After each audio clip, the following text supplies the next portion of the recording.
amount of good, and then there are places where one feels like it's almost not really necessary. Whatever the kind of solar era equivalent of bringing coals to Newcastle, you know, that's what coming to San Francisco and to Greenfest feels a bit like. But we do need to get you guys completely engaged in this fight in the most kind of efficient and direct ways that we possibly can, because the one message I really want to get across today is we don't really have all that much time. I did write the first book about all this climate change stuff 25 years ago, and the truth is it's happening much faster and much more dramatically than we thought it would back then. We did not guess 25 years ago that 1 degree rise in temperature, which is what we've had so far, would be enough to do the things that we've seen around us just in this past year. Think about this year just on this continent. This is the warmest year in American history that we are living through right now.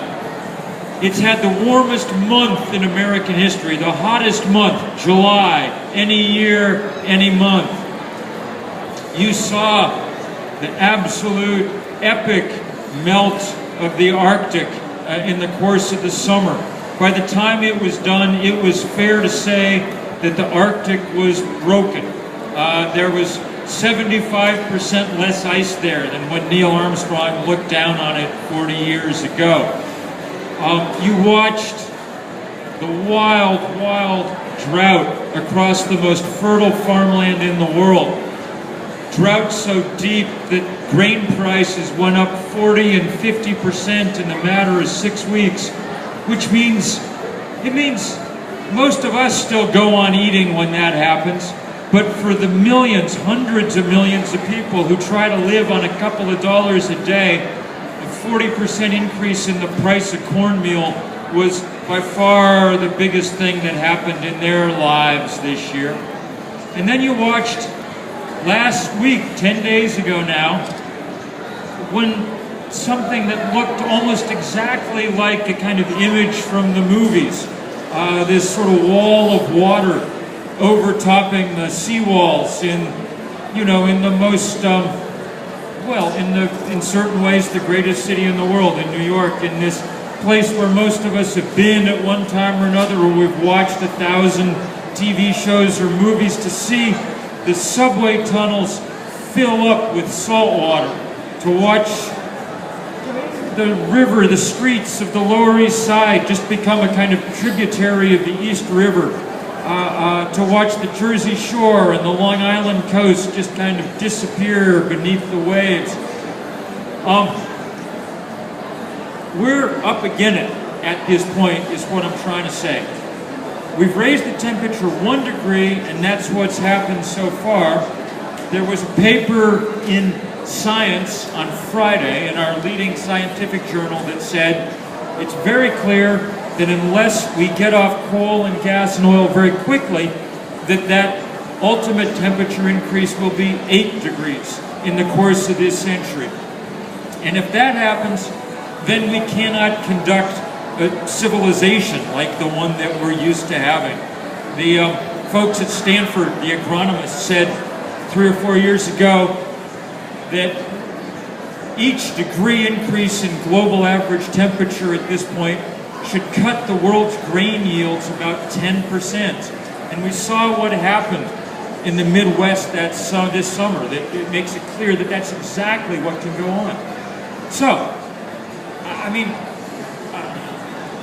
I feel bad because we're in this great, beautiful city on a beautiful day, surrounded by all this energy, and all I'm doing is giving you bad news, okay?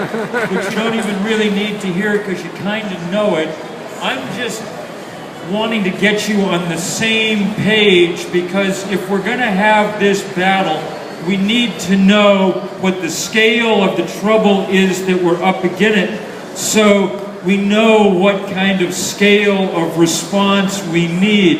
And the scale of response at this point, the ways we're going to have to fight back, can't just be with our individual lives. You know, they can't just be by taking our own lives and putting in the right light bulb or riding the bike or eating the right food, all of which is very important. You know, my house is covered with solar panels, and I wrote many years ago about spending a whole year with feeding my family only with food that came out of our valley and all of that, and it's stuff that's really important to me, and I try not to fool myself that it's making much difference at all in the larger picture, because it's not.